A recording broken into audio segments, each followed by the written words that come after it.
d'avoir une religion. La chrétienté, d'abord, c'est la connaissance de Christ Jésus. Et cette connaissance est intime et personnelle. Sinon, elle n'est pas de la chrétienté. D'ailleurs, tout ce qu'on vous prêche, que vous n'arrivez pas à mettre en pratique, ajoute à votre religion, mais ne fait pas grandir votre chrétienté.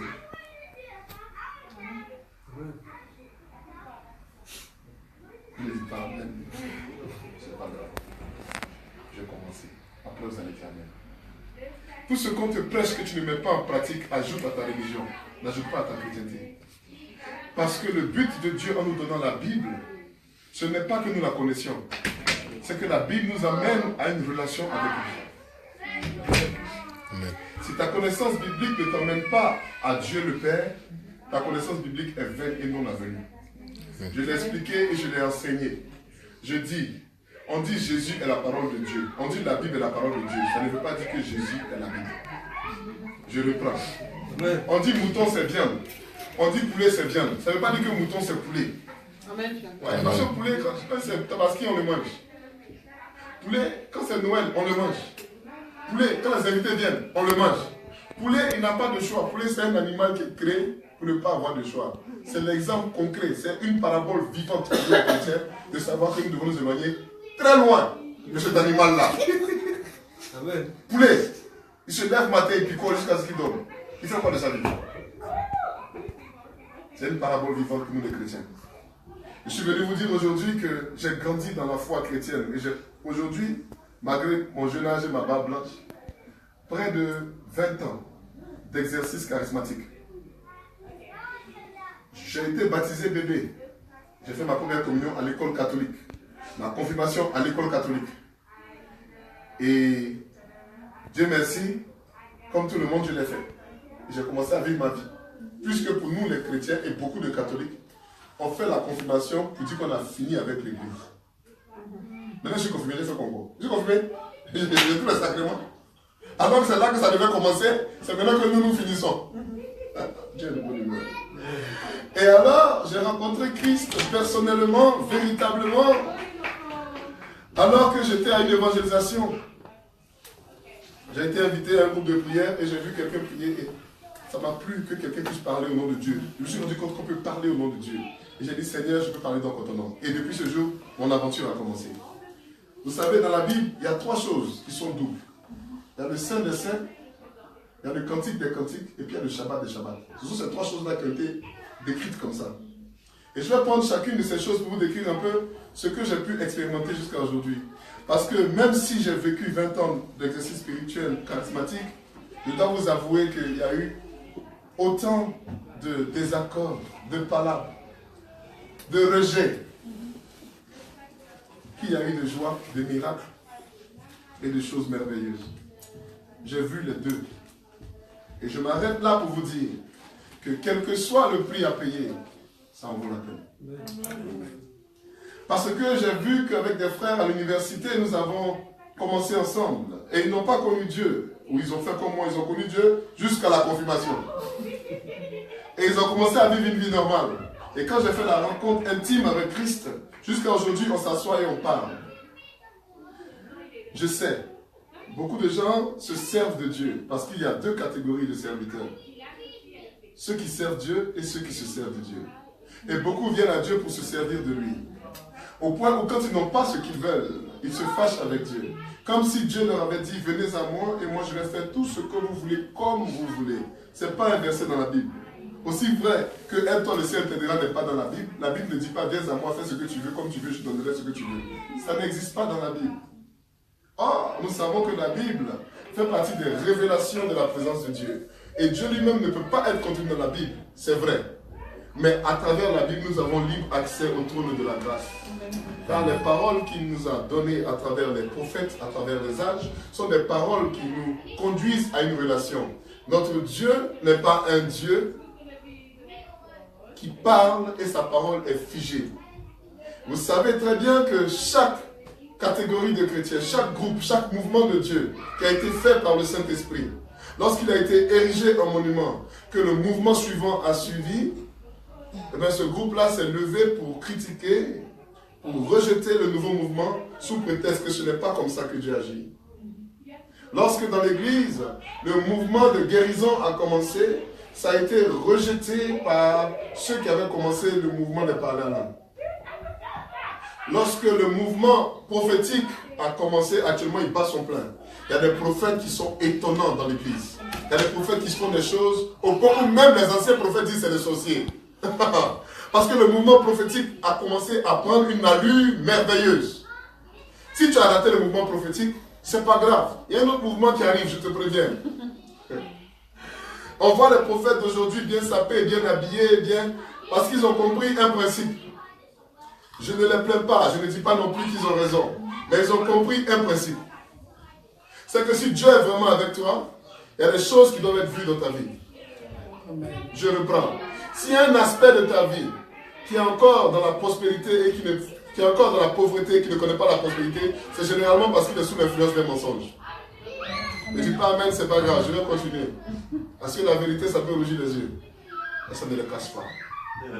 Et si quelqu'un me dit qu'il est prophète, on dit donc Dieu te parle, il va dire oui. Bon, comment tu as investi puis tu es pauvre jusqu'à aujourd'hui, si Dieu te parle? Tu vois le genre de questions? Donc il faut que Dieu lui dise dans quoi investir. Et quand il investit, ça marche. Les gens vont dire, ah, donc c'est vraiment un prophète. C'est ce qui se passe. Les prophètes d'aujourd'hui, la nouvelle vague, c'est ce qu'ils font. Parce qu'ils ont compris que les pères qui étaient des prophètes qui refusaient la prospérité, on leur a fait comprendre que vous ne pouvez pas être prophète, puisque Dieu vous parle, mais vous êtes pauvre.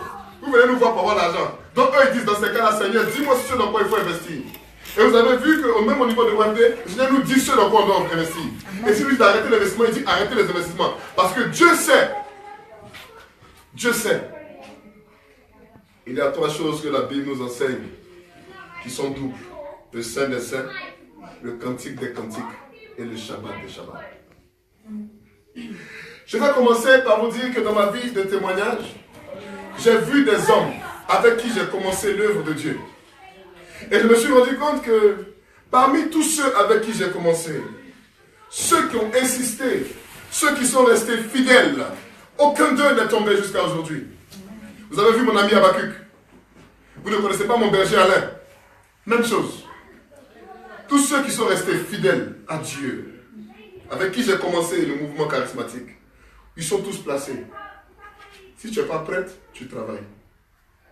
Il y a un qui a décidé d'être prophète. Tino, Bethel. Comment on l'appelle à Abidjan? Tino, Bethel. Bethel a laissé les études, il veut faire prophétie, il veut servir Dieu dans la... Et il sert Dieu jusqu'à aujourd'hui. Il est passé dans une communauté, je crois, aujourd'hui. Mais il sert Dieu, il est invité, il fait des mouvements, voilà.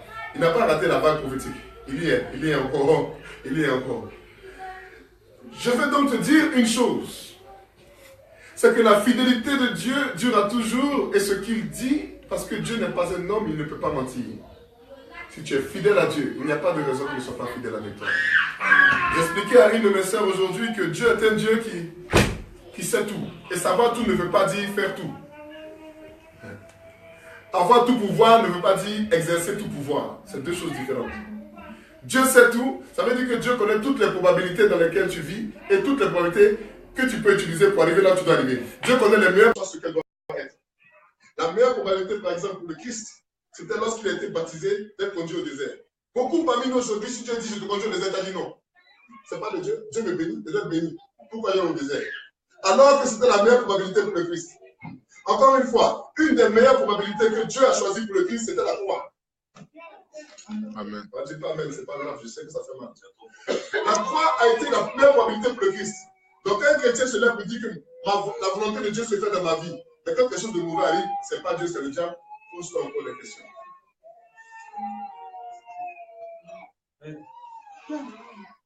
Je ne dis pas amen, c'est pas grave. Aujourd'hui, ça va me faire mal. Je vous promets que ça va pas me faire mal. Trois choses dans la Bible sont données doubles. Le Saint des Saints, le Cantique des Cantiques, le Shabbat des Shabbats. Et il y a une bonne raison pour cela. Lorsque j'ai continué mon cheminement avec Dieu, je me suis rendu compte que j'ai perdu des frères. Parfois parce que Dieu l'a voulu, mais parfois parce que les hommes ne s'entendent pas. Et cela est merveille à mes yeux. Les gens qui prêchent l'amour, moi je les aime. Prêcher l'amour, c'est trop facile. Exercer l'amour, c'est deux choses différentes. Oh, tout le monde peut prêcher l'amour. Tout le monde, je dis, tout le monde, même Satan peut s'asseoir ici, prêcher l'amour. Jésus vous aime, il est mort pour vous. Mais venez à moi, je vais vous donner quelque chose de merveilleux. On peut tous le faire. En la réalité, quand j'ai grandi dans la vie chrétienne, quand j'ai vu mes frères se séparer, j'ai eu des séparations. Je vais vous expliquer quelqu'un qui est venu nous voir une fois. Nous étions en prière et il y a un de nos frères qui est tombé dans une extase agitée. Parce qu'il y a des extases calmes, il y a des extases agitées.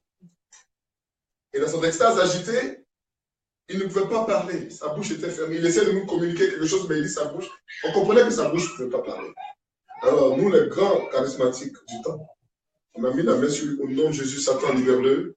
Seigneur, ouvre sa bouche. Et il est rentré dans une paix. Maintenant, il était dans l'extase paisible. Et il avait sa bouche, il dit, mes enfants, je suis venu vous bénir. On dit, Amen, c'est bien. Va. Qui es-tu? Je m'appelle, moi, comment il s'appelait? Isaac. Je m'appelle Isaac. Isaac, tu es de la terre ou tu es du ciel? Il dit, ah, là, je viens du ciel. Mais en fait, je suis de la terre. On dit, bien, il faut partir, on t'a compris. Il est parti.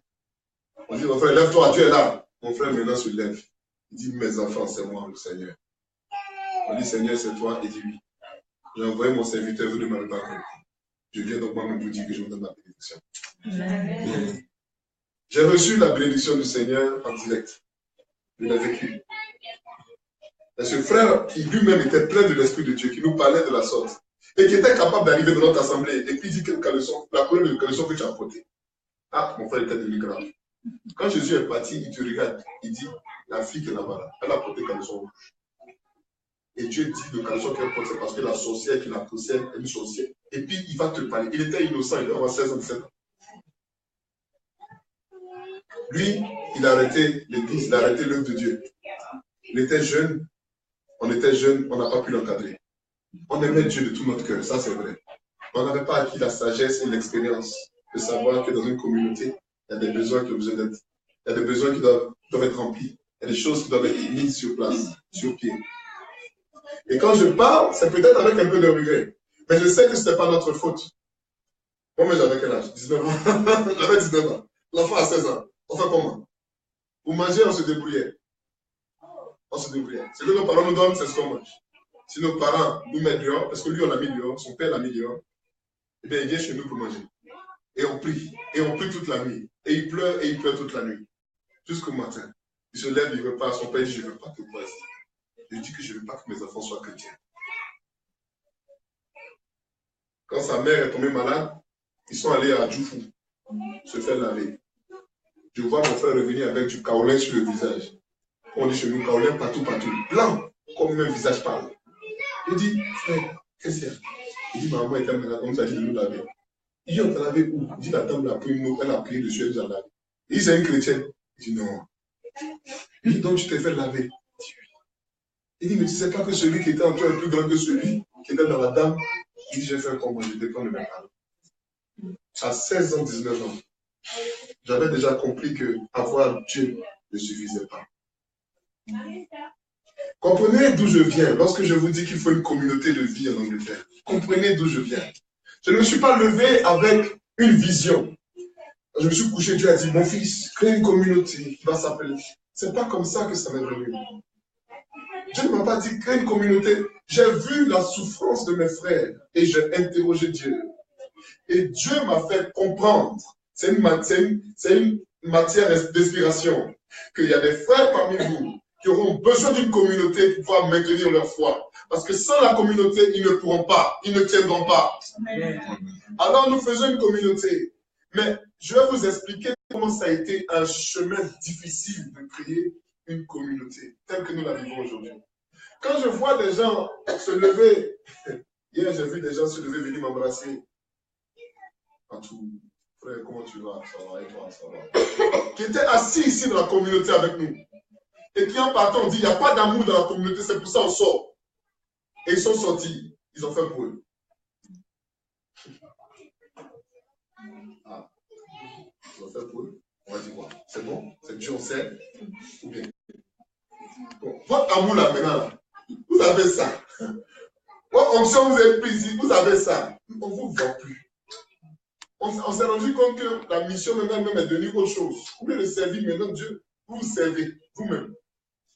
Donc on cherche maintenant les blessés de guerre pour les mettre dans nos communautés. Donc quand on entend qu'une femme qui n'a pas mari quelque part, viens prier à nous. C'est une blessée de guerre. Elle a besoin de ça. Donc c'est devenu notre vision à nous maintenant, de s'occuper des femmes. Je n'ai pas dit le nom de quelqu'un. Alléluia. Amen. Ce n'est pas le fait de faire ça qui me fait mal.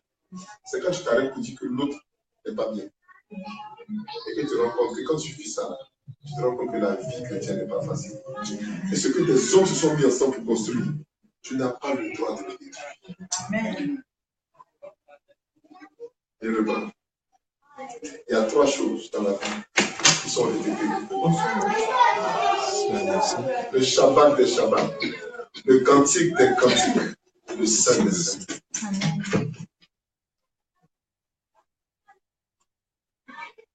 J'ai grandi avec cette expérience de grandir et achever une communauté. Et c'est quelque chose que j'aimerais vous dire. Quand Dieu t'appelle, tu réalises ce qu'il veut de toi pendant que tu es en train de le faire. Si quelqu'un, Dieu l'a appelé, puis Dieu lui dit, voilà exactement ce que tu as fait jusqu'à, puis Dieu lui donne le plan, tout le blueprint, jusqu'à la fin, c'est que vraiment, il est l'acquis. Mais Dieu l'aime vraiment. Parce que demandez à Noé, Dieu dit fais bateau, mais Dieu ne lui a pas dit combien de jours. Quand Dieu a fermé la porte, on dit Noé, ouvre la porte, c'est pas moi qui ai fermé, c'est le méchant humain qui a fermé, je ne peux pas ouvrir pour laisser entrer. Demandez à Jésus, me voici pour te servir. On dit Seigneur, c'est comme la fin du temps. Il dit ça là, le Père ne m'a pas dit. Il sait, mais ça, le Père ne m'a pas dit. Parce que le Christ avait une double nature. Et parfois, il parle dans sa nature divine, parfois, il parle dans sa nature humaine. Et sa nature humaine ne s'oppose pas à sa nature divine. C'est ce qui fait que le Christ fait partie de la Sainte Trinité, mais il est le Fils et non pas le Père. Sinon, si le Fils était le Père, il y aurait confusion. Il n'y aurait pas de Sainte Trinité. Le Fils est Dieu, le Père est Dieu, mais le Fils n'est pas le Père. C'est en cela que le Père connaît des choses que le Fils n'a pas. Je vais vous expliquer ça différemment. Il y a dans cette église, dans cette communauté, quelqu'un que je peux embrasser sur la bouche sans problème. C'est le même frère Axel. Mais si j'embrasse quelqu'un d'autre dans cette communauté, je suis mort. Ah, bien même. C'est une histoire de fonction. C'est une matière de fonction. Dieu, quand il est au ciel et qu'il règne, il s'appelle le Père. Dieu le Père ne vient pas régner sur la terre, il ne le fait pas. Pourtant, c'est le même Dieu. Pour venir sur la terre, il utilise une autre fonction. Pour venir te faire à tout, j'utilise ma fonction de frère. Mais ma fonction d'époux est réservée à mon épouse. La fonction de Dieu juge est réservée à Dieu le Père. Mais la fonction de Dieu qui vient sauver est réservée à Dieu le Fils. C'est le même Dieu. C'est le même Axel. Mais ils ont des fonctions différentes. La fonction de Dieu qui veut vivre avec toi s'appelle le Saint-Esprit. Donc, quand tu es avec le Saint-Esprit, tu es avec Dieu, mais tu n'es pas avec Dieu le Père. Bon. Je reprends. Quand tu es avec Axel, tu es avec ton frère Axel. Quand tu vois Axel avec ses enfants dehors, c'est le père de ses enfants-là. Quand tu vois Axel avec sa femme, c'est l'époux Axel. C'est le même Axel. Dieu, c'est le même Dieu. Il n'y a pas 3 dieux, il n'y a pas 4 dieux. Il y a un seul Dieu. Mais en fonction de la fonction qu'il exerce, nous lui donnons un nom. Au point où on peut diviser le Saint-Esprit lui-même en 3 parties. On peut dire l'Esprit de Dieu. Et quand l'Esprit de Dieu vient, il ne se met jamais en quelqu'un. L'Esprit de Dieu survient sur moi. L'ange dit à Marie, l'Esprit de Dieu surviendra sur toi. Le Saint-Esprit dit, quand viendra l'Esprit Saint, il sera en vous. Ce n'est pas le même esprit. Pourtant, c'est le même esprit. Alléluia. C'est une affaire de fonction. Le Saint-Esprit est celui qui vit en nous. Mais quand on appelle l'Esprit de Dieu, il survient sur nous. Mais il y a aussi l'Esprit de Jésus. C'est le même Saint-Esprit. Mais l'Esprit de Jésus est différent. Parce que l'Esprit de Jésus, on appelle dit le Holy Ghost. Le fantôme. Ça veut dire que c'est l'esprit d'une personne qui n'est plus.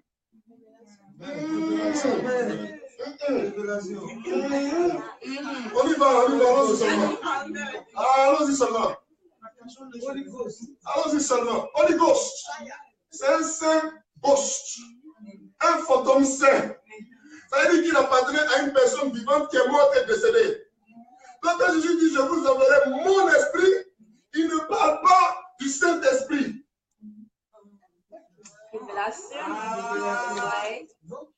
Tu es né, tu as été baptisé, tu as reçu le Saint-Esprit. Tu n'arrives pas à opérer dans tes dons parce que tu n'as pas l'Esprit de Jésus. Car c'est l'Esprit de Jésus qui te fait opérer les dons. Amen. L'exercice de l'onction, ce n'est pas l'Esprit de Jésus qui le fait. C'est l'Esprit de Dieu qui vient sur toi et tu exerces l'onction. Je vais fermer ma Bible. Bon, amen là, vraiment. Amen. Je vous ai dit qu'il y a 3 choses qui sont doubles dans la Bible. Parce que le chiffre 3 est capital aujourd'hui. J'ai remarqué que ma fille chrétienne jusqu'à aujourd'hui, elle aussi épouse une forme de cycle en 3. Où il y a des temps où la gloire de Dieu est sur moi. Et tout devient facile. Et tout se fait. Oh, je vous dis, tu peux être au milieu de la guerre, mais parce que tu es dans la volonté de Dieu, tu es dans l'endroit le plus sécurisé de la terre.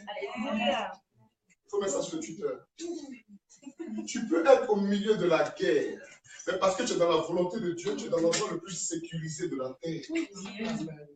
Tu peux être chez toi à la maison, tu es dormir dans un bunker, mais parce que tu ne restes pas dans la volonté de Dieu, tu vas mourir. Amen, alléluia, amen. Je chante un peu. Que ça sink. Je chante un peu.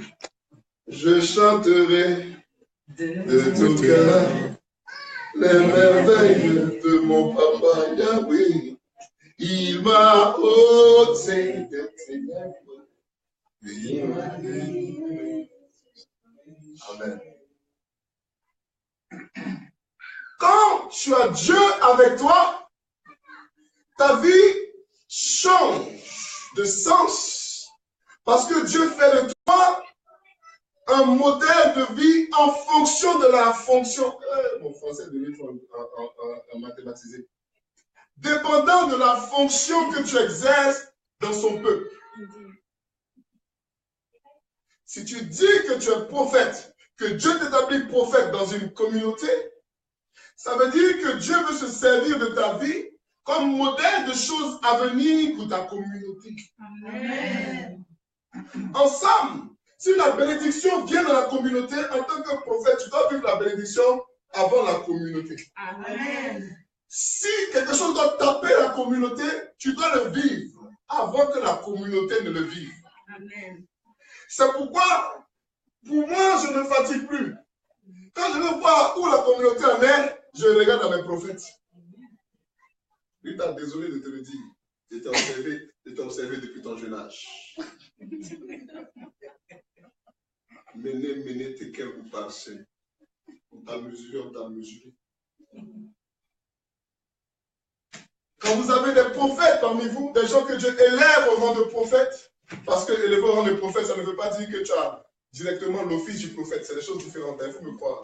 La fonction n'est pas l'office. Nous pouvons tous prophétiser. Je vais t'expliquer la pyramide. J'ai déjà fait une retraite prophétique. Je ne sais pas si vous étiez là. Mais on peut tous prophétiser. C'est la base de la pyramide. Il y a tout le monde peut prophétiser. Maintenant, il y a ceux qui peuvent être prophètes par moment, à qui Dieu te donne la grâce de prophétiser parce que tu es dans un groupe où il n'y a pas de prophète, par exemple. Donc, il te donne la grâce de prophétiser. Tu n'es pas pour un prophète. Tu peux exercer maintenant une fonction prophétique où tes mouvements et tes gestes sont utilisés par Dieu pour décrire des réalités prophétiques. Et maintenant, il y a celui qui est né prophète. Lui, il est né, depuis le petit, il est né prophète. Tu veux pas, c'est à lui. Et lui, sa vie est généralement un peu mélangée. Je n'ai pas remarqué. Il y a un problème. Et ce n'est pas de ça que je vais lui parler. J'ai vu, en grandissant dans la foi chrétienne, des hommes et des femmes qui sont venus se servir de l'esprit qui était sur nous, donc de l'Esprit de Dieu. Il y a des gens qui viennent pour prendre de l'Esprit qui est sur toi, parce qu'ils en ont besoin. Et cela est merveille aux yeux de Dieu. Parce que je vais vous expliquer l'histoire d'une femme qui a semé un précédent dans l'histoire de l'Église. Lorsque Jésus marchait et qu'il allait guérir la fille de Jairus, la ressuscité de mort, il y a une dame qui est venue et qui s'est dit dans son esprit, je vais toucher à son habit. Et si je touche à son habit, je sais que je serai guéri. Personne et nulle part dans la Bible ça a été vu avant elle. On n'a pas vu un prophète, quelqu'un qui a touché le prophète, non. Avant, tu vas chez le prophète, tu lui fais des offrandes. Tu déposes quelque chose dans la maison du prophète. Et quand le prophète reçoit de toi, le prophète donne la récompense du prophète. Mais quand Jésus a marché, cette dame dit, je vais toucher son habit. Ce qu'elle a fait a créé un précédent. Après que les gens ont vu que, donc même quand il n'est pas au courant, ça marche, on a commencé à mettre maintenant les gens que l'ombre de pied est l'église. Ça n'a pas été enseigné quelque part. Parce qu'on a vu quelqu'un qui a fait quelque chose, on s'est dit, tout devient possible. Est-ce que vous comprenez ce que je suis en train de dire? Amen. Des gens peuvent venir prendre quelque chose chez toi sans que toi-même tu ne le saches. Mais cela est merveille à nos yeux. Amen. Car cela est donc un précédent à plusieurs choses qui peuvent se passer après. Si dans ta vie, tu te rends compte que les gens viennent à toi pour prendre un type de quelque chose de particulier et que tu penses qu'on se sert de toi ou qu'on t'utilise, mais que c'est toujours de la même manière, au lieu de maudire, commence à bénir. Commence à bénir. Ça veut dire que l'Esprit de Dieu fait quelque chose avec toi et tu n'es même pas encore conscient de cela. Amen. Les frères se sont séparés. Ce qui est bien avec Dieu, c'est que sa promesse est toujours vraie. Tu perds des frères, tu en gagnes d'autres. Je vous le dis en vérité, en vérité. J'ai perdu des frères, mais j'en ai gagné d'autres. Ce qui est merveilleux dans cette histoire, c'est que chaque frère vient avec son feu. Chaque frère vient avec quelque chose de particulier. Il y a des frères, pardonne mon expression Seigneur, mais qui t'embêtent. Il y a des frères embêtants. Chaque fois que tu as ce frère-là, tu es embêté. Parce qu'il te fatigue. Bon, ça peut être des soeurs qui t'embêtent. Et il y a des frères qui t'enrichissent. Qui, quand tu es avec eux, vous parlez, ils te donnent toujours quelque chose que tu peux value, à quoi tu peux donner de la valeur. TVA, valeur ajoutée. Et ça, c'est merveille à nos yeux. Quand quelqu'un s'en va de ta vie, écoute-moi très bien. Il faut arrêter de se dire que ceux que Dieu enlève de nos vies sont forcément des gens méchants. Ça peut être ton problème à toi. Ça peut être lié à ta destinée. Ça peut être lié à ton appel. Quand Abraham et Lot se sont séparés, ce n'était pas un problème de Lot. C'était un problème d'Abraham. Abraham avait toujours problème à se séparer de ses parents. D'abord, c'était son père. Après, Abraham, il y a problème. Abraham, ton neveu. Ton problème, neveu. Abraham, quand tu te sépares là, ça veut dire que ce n'est pas toi. Ou bien que Dieu dit ça en combien de langues? Quitte la maison de ton père. Ah, ok. Bon, comme mon père peut déjà attendre qu'il meure. Abraham, mais c'est pas toi de ton lot. Bon, quand même, bon, les gens vont ça faire par là. Bon, l'autre, bon, ok, prends la terre que tu veux, je vais prendre l'autre côté. Une chose que j'ai pu apprendre, c'est que la séparation peut profondément venir de Dieu pour notre bien. Les gens, quand la séparation vient, c'est la fin du monde. Eux, c'est fini. Ils sont abattus. Dieu a enlevé ça dans ma vie. Comme si, sans ça, ils ne venaient pas. Ceux qui sont nés jumeaux, soyez bénis. Moi, je ne suis pas né jumeau. Je suis venu seul au monde. Dernier de famille. Après moi, il n'y a personne. Quand je grandissais, tous mes grands frères font ce qu'ils veulent, je suis dernier. Maman m'approche. Petit, viens. Va prendre ça pour moi. Va prendre ça. Vous connaissez les mains. Mon fils, et puis tu sors, tu viens. Donne-moi la télécommande. C'était comme ça, ma maman était. Quelle télécommande? Ça, laquelle, montre-moi. C'est pas ça, tout le monde. Ah, t'en es arrivé pas alors. C'est tapé un petit. On va commencer à donner trop parce que je la fatigué comme ça. Étant donné seul, il n'y a pas l'autre avec moi. J'ai réalisé dans la vie que si quelqu'un s'en va, ça peut te faire mal. Laisse-le fatiguer. Le chrétien n'est pas défaitiste. Le chrétien n'est pas celui qui se dit sans ça je ne peux pas. La seule source de ta vie, c'est Dieu. En cela, j'ai fait des délivrances où j'ai dû menacer des démons, des sorciers, en réduisant leur espérance de vie. Écoutez-moi très bien. Vous êtes des chrétiens, vous avez l'onction, l'Esprit de Dieu est chez vous, parfois. Donc, je vais vous dire que c'est possible de diminuer le nombre d'années de vie de quelqu'un sur la terre. Celui qui est fâché comme moi, il n'a pas dit ce qu'il veut. Chacun a son office. Voilà. Il y a des chrétiens qui aiment tout, ils aiment tout aimer. Ne fais pas ça. Un chrétien, c'est l'amour. Mon ami, sorcier n'a pas encore mangé. C'est pour ça que tu parles comme ça. Quand sorcier va manger son orteil, toi, tu as pu t'asseoir pour dire l'amour, l'amour. Tu as dit mon orteil, mon orteil. On va dire voilà, tu as compris le sorcellerie maintenant. Oui, c'est vrai, parce que les gens comme ça. Moi, je ne comprends pas. Pourquoi les chrétiens disent qu'on a qu'à tuer les sorciers? On doit les convertir. Ah! Mais pas les convertir. Toi, tu as dans ton salon, c'est toi qui dis que pourquoi ils font ça. Pas les convertir. Tu as des convertis sorciers. Mais c'est pas sorcier. Vous en avez parlé. On diminue l'espérance de vie. Voilà. Celui qui n'est pas content, il n'a qu'à dire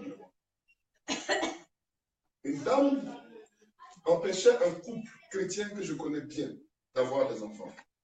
Pourquoi? Parce que quand la dot a été, quand mon frère chrétien, c'était mon frère même, il est parti donner la dot à la famille, elle n'a pas reçu beaucoup dans la dot. Donc elle estime qu'elle qui a élevé la fille devait avoir beaucoup d'argent dans la dot. Pour cela, on va maudire le couple, on va empêcher le couple de réussir. Donc mon frère chrétien qui est marié depuis des années ne fait pas d'enfant. Je ne fais pas d'enfant. 1 an, 2 ans, on se dit, bon Dieu, bon, 3 ans, 4 ans. Et Dieu me réveille un matin, il dit, va, qu'est-ce que tu as fait? Avec ma femme, on prend le billet d'avion.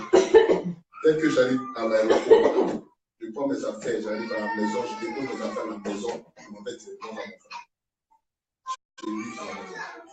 Il fait oui. Je dis, je suis venu te voir. Il dit, il dit pourquoi? Il dit, ah, il y a quelque chose pour toi. On a commencé. Ma femme vient de fatiguer. Il dit, va dormir. C'est même pas problème. Ça, là, j'ai fini, parce que c'est une mission. Et la sorcière ne veut pas laisser la faire. Elle n'a pas eu d'autre. Pourquoi elle va laisser? C'est elle qui a élevé l'enfant. La Bible même dit qu'elle a le droit, parce que c'est elle qui a élevé l'enfant. Ah, tu connais la Bible? Ah, et dis-moi si je connais. Le problème, nous deux, c'est que toi, tu connais ça par la lettre. Moi, je connais ça par l'esprit. C'est en cela que tu as besoin de l'esprit en toi. Donc, ça, ce n'est pas l'esprit de Dieu, c'est le Saint-Esprit. Amen. Et lui, elle dit, tu vas laisser. Elle dit, elle laisse pas. Je dis, bon, je diminue tes années de 5 ans. J'ai commencé à faire les opérations spirituelles. Et je ne laisse pas. Il dit 10 ans. Je ne laisse pas. 15 ans. Attends. Je dois laisser. Ah, ça là, j'ai. Il dit, hein? Il est parti, d'accord. Parce que quand tu le fais réellement, je vais vous expliquer comment ça s'est passé. J'étais couché un soir et Dieu a ouvert mes yeux et il m'a montré une âme.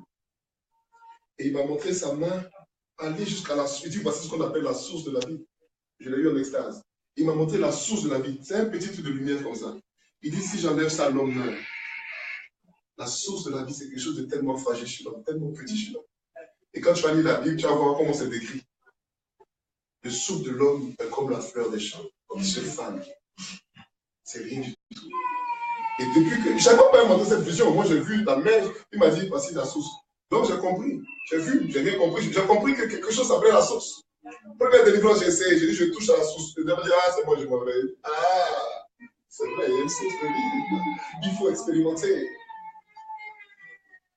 Alors, j'ai commencé à comprendre dans mon cheminement spirituel que parce que tu es avec le Seigneur, parce que tu es fidèle au Seigneur, le Seigneur agit à un aspect de ta vie, l'aspect chrétien, l'aspect glorieux, l'aspect ministère, l'aspect service. Dieu, ça là, ça ne fait que grandir. Si ça ne grandit pas chez toi, arrête toute œuvre. Remets-toi à prier, demande à Dieu que ça continue, parce que c'est la preuve première que tu es serviteur de Dieu. Parce que quand Dieu vient, il fait de nous d'abord des serviteurs. Nous servons un roi avant de régner en serviteur. Cette parole-là n'est pas beaucoup comprise par les hommes. Ça veut dire que quand tu sers avec abondance, tu sers avec faste. Un roi, si le roi dit, bon, viens, je vais te servir, tu vas manger, il ne va pas mettre cuisse de poulet devant toi. Il va mettre un poulet entier. Et puis toi, tu manges la moitié, tu es fatigué. Je vais vous dire comment ça se passe. Vous voyez le ciel? Il y a combien d'hommes qui vivent là-bas? Ok. Pourquoi tu as fait ça grand homme? C'est sa nature. Un roi, un empereur ne fait pas les choses en petit.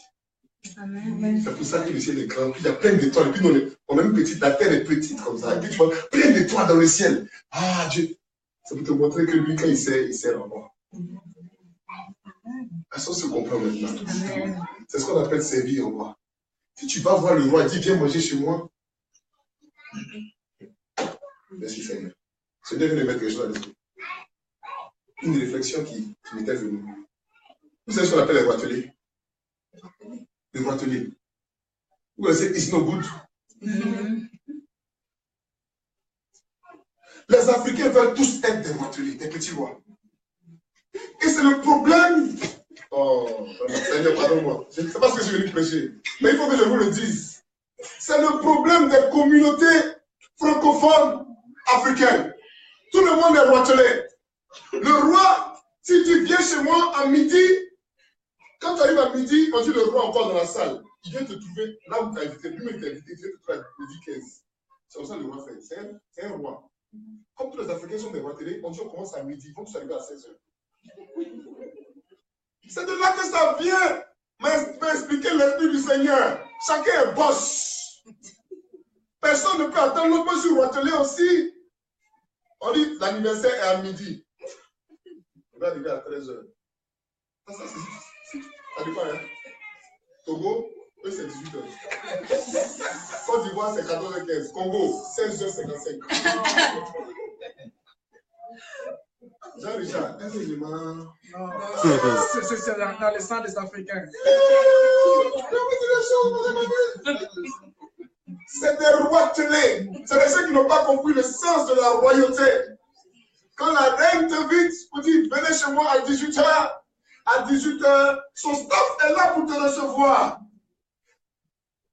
Tout est mis pour te mettre à l'aise. Et elle vient elle-même à 18h20. Parce qu'on attend le roi, on n'attend pas ses sujets. Mais puisqu'on est tous des roitelets, nous tous nous faisons attendre. Tu veux faire fête à 16h, il faut dire à l'Africain, bien à 14h, ça commence. Aïe! Jésus-Christ de Nazareth, donne-nous ton Esprit Saint. Il faut que ça s'arrête. Seigneur, j'ai fait cette parenthèse, pardonne-moi. Mais il fallait que je le dise. C'est quelque chose qui a commencé à m'enseigner. Je dois préparer une retraite de Sion. Mais écoutez, tout le monde peut droit. Mais si tu veux être un vrai roi comme Christ est roi, sois le roi serviteur. C'est en cela que le Messie, lorsqu'il faisait des miracles, disait aux gens, ne le dites à personne. Et les gens disent, mais pourquoi il y a un secret, mes amis? Si tu veux être connu, on te fait connaître. Ses propres frères lui ont dit, mais on ne te comprend pas. Toi, tu dis, tu es le service de Dieu, et puis c'est toi qui te caches. Là où les gens sont là, toi, tu te caches si c'est avec nous.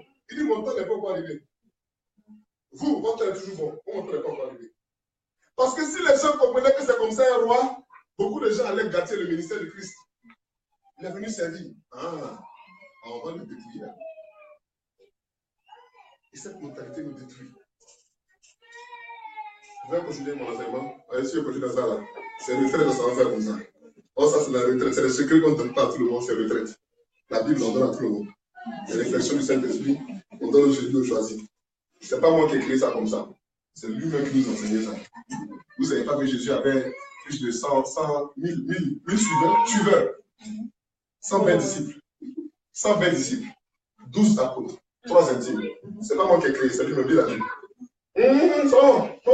Tu as compris donc que dans la vie, là, il y a des gens à qui on donne des secrets, et puis il y a des gens à qui on donne des secrets. Alléluia. Amen. 3 choses dans la Bible sont doubles. Le Shabbat des Shabbats, le cantique des cantiques, et le Saint des Saints. Dans ma croissance, j'ai aussi réalisé qu'il n'y a pas que l'homme dans les choses de la vie. Il y a les esprits, les bons et les mauvais. Comme l'homme est bon et mauvais, Comme il y a des esprits bons et des esprits mauvais. Et je vais vous dire un secret. Ne vous fiez pas aux apparences, même dans le monde spirituel. Ne vous fiez pas aux apparences. Ce que vous voyez dans l'esprit, si ce n'est pas l'esprit qui vous le montre, c'est toujours déformé. C'est en cela que Satan peut se déguiser en ange de lumière, alors qu'il a perdu tout éclat. Lucifer n'est plus Lucifer, il est Diabolo. Lucifer n'est plus Lucifer, il est Satanas. Lucifer aujourd'hui, c'est Jésus. C'est lui qu'on appelle l'être de lumière. Satan n'est plus Lucifer. Il est Satanas, il est Diabolo. Diabolo, ça veut dire celui qui divise ses frères. Dans le monde spirituel, j'ai vu qu'il y avait des anges qui ressemblaient à des démons qui étaient des anges envoyés par Dieu. Ça m'a choqué. Le jour où j'ai vu un ange qui a des oreilles, on dirait, je dis toujours les oreilles d'Anubis, parce que c'est la meilleure description que je puisse donner. Et quand je l'ai vu, il a vu le froid dans mes yeux. L'ange a reculé. Il s'est mis loin de moi. Et il m'a dit, je viens de la part du Seigneur. Il dit, mais de toute façon, ton aspect là, je ne peux pas savoir. Il dit, mais vous avez décidé de jouer dans votre communauté. Le Seigneur veut me dire que une porte est ouverte pour que vous demandiez. Est-ce que je vais venir pour il faut partir. J'étais assis au salon avec ma femme, il est senti l'encens, l'odeur de l'encens. J'ai dit, tu sens ça? Elle dit, on dirait, il y a quelque chose qui se passe. Je suis monté. Quand dès que je me suis mis à genoux, il est apparu. Et voilà comment ça s'est passé. Ne vous fiez pas aux apparences. Apprenez à regarder avec le cœur. Parce que le cœur voit comme Dieu voit. Dieu ne regarde pas aux apparences extérieures. Parce que si tu regardes au roi David, ce n'est pas lui qui devait régner. Physiquement, il n'était pas le plus fort. Il n'était pas le plus grand, il n'était pas le plus beau. Mais Dieu a vu un être selon son cœur. Quelqu'un qui, quand il fait des erreurs, est capable de dire, pardon, je me suis trompé. Je le regrette sincèrement. Dieu préfère un homme comme ça à un homme qui a toujours raison. Et je vais vous dire pourquoi. Parce que l'homme n'a pas la capacité de l'obéissance. Nous ne sommes pas capables de tout savoir. Quand un homme refuse de pardonner, c'est un homme qui refuse d'entrer dans l'obéissance de Dieu. Il faut dire Amen. Amen. Celui qui manque de pardon, c'est celui qui refuse d'entrer dans l'obéissance. Tu as tellement raison. Tu n'as pas tellement raison. Tu sais ce que l'autre vit? Tu sais ce que l'autre vit? Quand j'ai parlé, je parle. Et il faut que je parle. Tu ne veux pas pardonner, tu sais ce que l'autre vit? Ok, il t'a fait du mal. Tu sais dans quelles conditions? Non. J'étais là, je lui ai rien fait du mal. Lui, il s'est levé, il a pensé dans sa tête me faire du mal. Il a quitté chez lui, il est venu jusqu'à ici, il m'a fait du mal. Alors que tu ne savais pas que le gars qui est venu dans sa tête, c'était venu, il venait justement demander pardon. Il venait demander pardon. Donc, tu ne sais pas où. Parce que toi, tu as vu là que tu comptes. Alors qu'il quittait là-bas, il a jeûné 40 jours, il s'est dit, il est venu, vraiment, il faut demander pardon. Et maintenant, en venant sur la route, là, il y a quelqu'un qui lui a fait quelque chose. Son cœur a commencé à se mélanger. Il est arrivé à côté de toi, il voulait parler. On va quitter là. Il faut pardonner. Il faut pardonner. Tu n'as pas l'omniscience. Et puis, il y a des cas où Dieu te met dans des conditions où tu es obligé de vivre quelque chose. Tu m'entends? Je ne parle pas de celui qui doit pardonner, je parle de celui qui fait, celui qui blesse là. Il y a des gens qui... Vous savez que moi, j'étais en pleine messe et puis j'ai dit à quelqu'un, je ne t'aime pas. Seigneur, vraiment, celui que je m'arrivais. Vraiment. On dit, donnez un signe de paix. Et je regarde ma soeur, je dis, je ne t'aime pas. Elle dit, hein? Elle dit, qu'est-ce que je viens de dire là? Donc je vais me reprocher, je dis, non, je t'aime. Et je dis, je ne t'ai jamais aimé. La fille a commencé à pleurer. Je regarde la fille comme ça.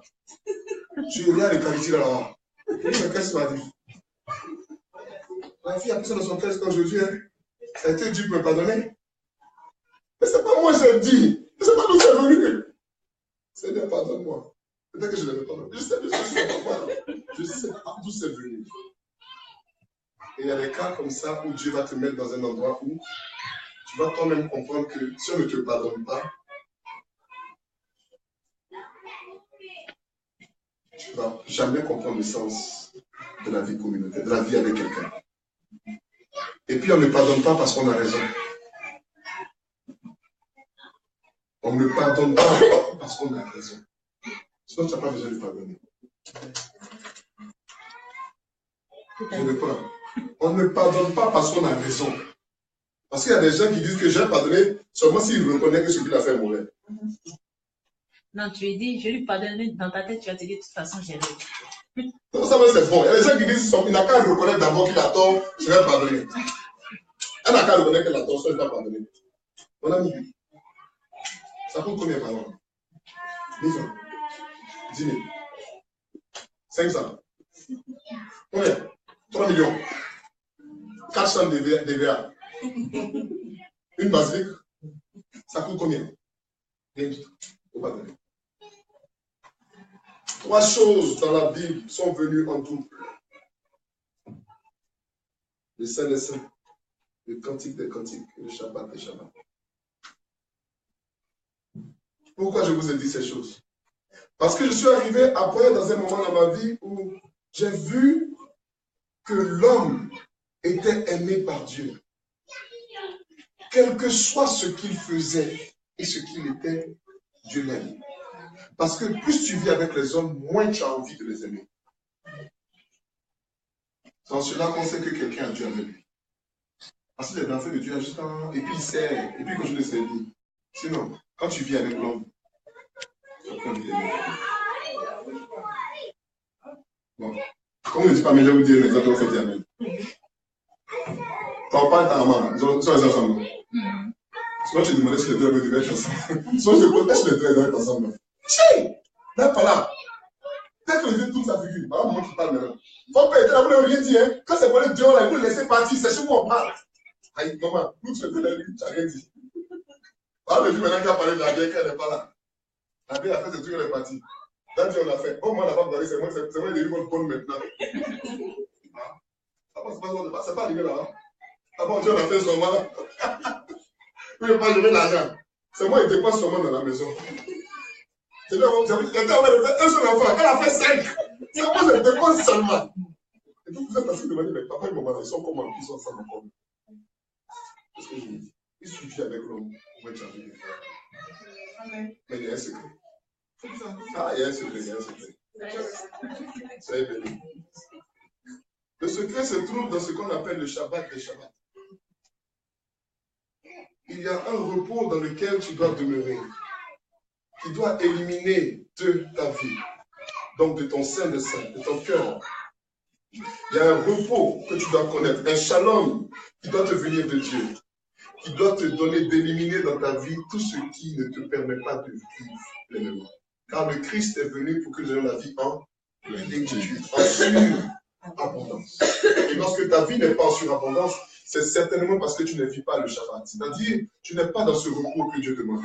Le vrai repos est obtenu lorsque quelqu'un est couché dans une barque, que la barque coule, qui se lève, et le repos qu'il a à l'intérieur, il expose à l'extérieur du calme.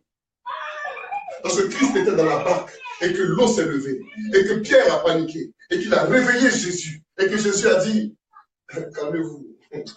Il disait ça aux hommes, mais il disait ça aussi à la nature. Il dit que le calme est venu immédiatement. C'est à cause du shalom qu'il avait à l'intérieur de lui qu'il a imposé à l'extérieur. En somme, tu ne peux rentrer dans le repos que parce que tu as trouvé le repos. Amen. Mais si tu continues de lutter à l'intérieur, tu ne peux pas rentrer dans le repos que Dieu promet. Tu ne peux pas imposer le repos à quelqu'un si toi-même tu n'as pas le repos. Tu connais des parents qui essaient de dire à leurs enfants d'être calmes. Mais quand eux-mêmes ils sont en train de chauffer dans la maison avec leur mari, leur femme, tu te poses des questions. On a des enfants qui crient, nos enfants crient trop. Ne vous fatiguez pas. Si quelqu'un te dit ça, tu dis, d'accord, je vais venir à la maison un jour. Il vient supporter un jour à la maison. Là, tu vas comprendre pourquoi les enfants crient. Parce que les parents crient. Quand les parents crient, tu ne peux pas. Nos enfants, ils sont tous désordonnés. Ah, c'est vrai ça? Oui, je ne pas tous les jours. Supprends-les un jour. Tu parles que la maison est même, c'est pour ça. L'enfant, il apprend ce qu'il. C'est pas ce que tu dis. C'est ce qu'il voit là qui fait. Je vais continuer. C'est plus facile. J'ai mis un truc sur le Facebook où j'ai dit qu'il y a 2 personnes qui n'ont pas la vérité. Le meurtrier et le susceptible. Le meurtrier, il voit la vérité, il la cache, il ne veut pas prendre des rigours. Le susceptible ne veut pas voir la vérité. Quel que soit ce que tu vas dire, il va dire c'est pas vrai, voilà la vérité. Tu dis non, c'est la vérité. Tu as fait ça, tu as toussé hier, là. C'est passé. j'ai toussé un jour. Je dis, non, j'ai toussé parce que ça me grattait, ça me démangeait. C'est faux. Le susceptible ne peut pas voir. Il ne peut pas voir la vérité. Et si tu viens avec un susceptible, tu as des problèmes. Parce que quelle que soit la vérité que tu vas annoncer, lui, il en veut. Le susceptible a une logique. Et si tu n'es pas dans sa logique, tu vas forcément tomber. Et les gens ont commencé à parler. Et il y a le grand frère qui a mis sur mon poste, je ris seulement. Je ris. Bon, je passais. Et il y a ma petite soeur qui répond, c'est mieux, au passé.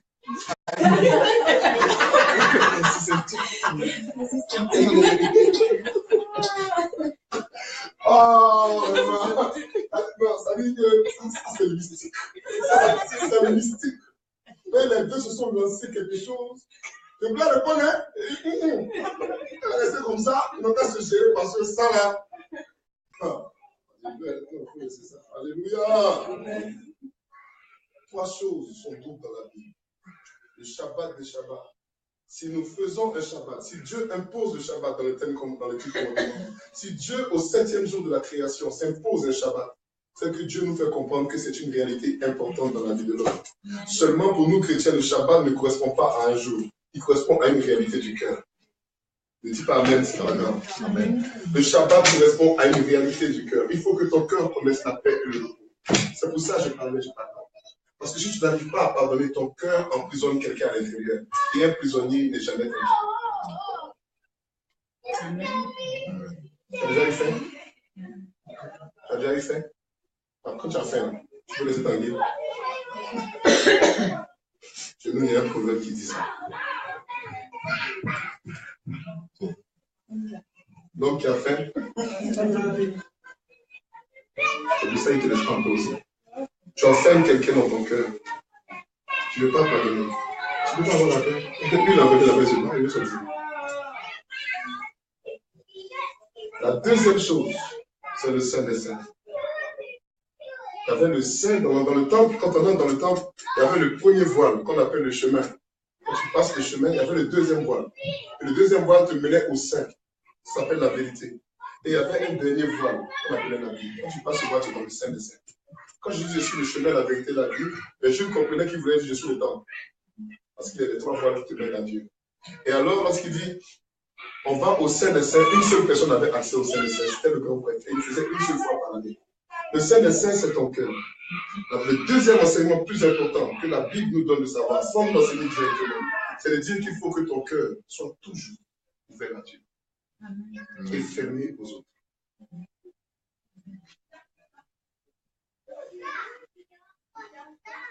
Il y a des gens qui, au prix de l'amour, ont laissé n'importe quel prêtre entrer dans le Saint des Saints. Faites-le dire une vérité. Quand le prêtre rentrait dans le Saint des Saints qui n'était pas prêt, il mourait. Et on le tirait. Vous savez comment on faisait avant en Israël? C'était simple. On mettait des clochettes au prêtre. Et puis il va servir dans le Saint des Saints. Et il remue la clochette pour qu'on l'entende de temps en temps. Donc il sait, il fait cling-cling. Cling-cling. Quand on n'entend plus cling-cling, on commence à tirer la cause. Il est mort. Il n'a pas pu résister. Ton cœur est un lieu où tu peux enterrer des choses. Ton cœur est un lieu où tu peux emmener la mort. Et ton cœur est surtout un lieu où la vie commence. C'est pourquoi il est préférable que tu fasses du Saint des Saints un lieu où Dieu réside. Parce que lui est auteur de vie. Et s'il demeure dans le Saint des Saints dans ton cœur, il y a beaucoup de chances qu'en tant que serviteur en roi, et que roi en serviteur, il t'accorde les réalités, les arcanes de la vie. La troisième chose que la Bible nous enseigne, non pas directement, mais de manière indirecte, en doublant le nom, c'est le cantique des cantiques. Pourquoi? Parce qu'il y avait plusieurs cantiques, il y a plusieurs chants. L'homme peut chanter 1000 chants. Il y a un seul chant qui est son vrai chant. Et Dieu veut que tu connaisses ton chant. Dieu veut que tu aies un chant. Et je vais t'enseigner que le cantique des cantiques n'est pas un livre écrit pour ce que beaucoup de gens pensent. Beaucoup de gens pensent que c'est un livre complètement spirituel, où c'est vraiment Dieu qui est là-bas, le Saint-Esprit. Donc on se perd. C'est un livre qui est très ludique. C'est un homme et une femme qui parlent. Et quand la femme dit qu'il m'embrasse des baisers de sa bouche, elle veut dire qu'il m'embrasse des baisers de sa bouche. Elle n'a pas en train de dire spirituellement, elle va s'envoler, ça veut dire non. Elle dit, il n'a qu'à m'embrasser. C'est ce que ça veut dire, point final. On va chercher midi à 14h. Je ne savais pas choqué. La Bible est un livre humain. Qui t'amène une relation spirituelle. Mais la Bible n'est pas un livre spirituel qui t'amène à une relation humaine. Il ne faut pas faire le contraire. Amen. Salomon écrit le Cantique des Cantiques. Et Salomon décrit la relation avec une femme. Mais Salomon avait combien de femmes? 1000. Et le Cantique des Cantiques, c'est celui qui l'écrit à cause d'une seule de ces 1000 femmes. On n'a jamais connu le nom de cette femme. On sait que Salomon avait marié des filles d'Égyptiens, des filles de rois, mais elle ne l'a jamais connue. On sait seulement que quand elle lui parle, lui il écoute. À la fin du Cantique des Cantiques, qu'est-ce qu'elle dit à Salomon? Tu peux garder toute ta richesse, tout ton argent, tout ce que tu m'as montré que tu es roi. Ce n'est pas ce que moi je veux dire. C'est le jeune homme qui est venu me chercher. C'est lui que moi j'aime. Salomon, comme tous les riches, avait une maison de campagne et il y avait le royaume. Et la maison de campagne, quand on va là-bas, généralement on est relax et puis on va à la maison de campagne. Parce que personne ne sait, c'est un endroit secret. Et c'est là-bas qu'il a rencontré une jeune fille. Et cette jeune fille n'a pas aimé le roi Salomon. Elle aimait le jeune homme là, dans sa simplicité, qui était sage et qui parlait avec tant d'amour et de grec puissant. C'est-à-dire, il avait le lyricisme au bout de la langue. Il avait le charme à fleur de peau. Elle était à ma tempête touche. Et Salomon a vu cette fille et il a commencé à lui parler. Elle lui a répondu. Et il est tombé profondément amoureux d'elle. Et quand il voulait venir la chercher, il est venu avec son faste de roi. Il dit, mais elle dit qui je suis. Elle va comprendre. Elle dit ça là, je ne veux pas. Si c'était comme ça, avec tes 1000 femmes là, je ne veux même pas. Le Cantique des Cantiques est un chant profond qui ne dit jamais de l'intelligence de l'homme, mais qui vient de son ventre, de ses entrailles. Vous ne comprendrez les entrailles des hommes que si vous voyez votre femme donner naissance ou si vous la voyez souffrir et pleurer parce qu'elle a perdu quelqu'un d'important. Parce que les hommes n'ont pas d'entrailles. Il ne peut pas dire amen. Ça, je te le dis. Les hommes n'ont pas d'entrailles. Une femme a perdu, elle cherchait sa fille. Et quand elle a vu sa fille en train de se prostituer, après bruit, elle attrape son ventre. Parce que ses entrailles l'attrapaient, la saisissaient. L'homme ne va jamais attraper son ventre s'il voit son enfant bien. Il doit s'énerver de frapper. Et c'est ce qu'on appelle les entrailles. Quand on dit le fruit de vos entrailles est béni, les entrailles, c'est l'intériorité même de la personne. Et lorsque tes entrailles sont touchées, c'est quelque part ici que ça se passe. Les scientifiques ont découvert que quand l'enfant naît, les cellules qui montent dans le cerveau, il y a une partie qui redescend pour le ventre. Il y a des cellules qui montent dans le cerveau. Pendant que l'enfant est en formation, il y a une partie qui descend et qui se localise dans le ventre. Ceux qui ici ont déjà été inspirés par Dieu pour avoir des chants, le chant ne vient jamais, il n'entend pas ici. Ceux qui sont allés au ciel et qui vont dire, je suis descendu avec des voix résonnent dans ton ventre. Les fleuves d'eau vive fournis par le Christ sortent de tes entrailles, de ton sein, de ton ventre.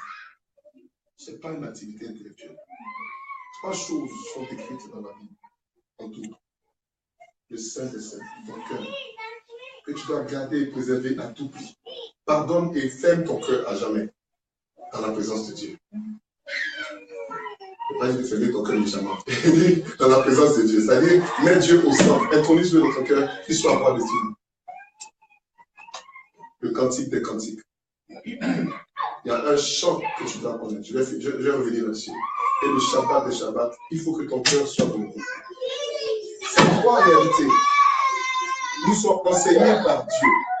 Dans une Bible où il ne dit jamais, vous avez besoin du Shabbat des Shabbats.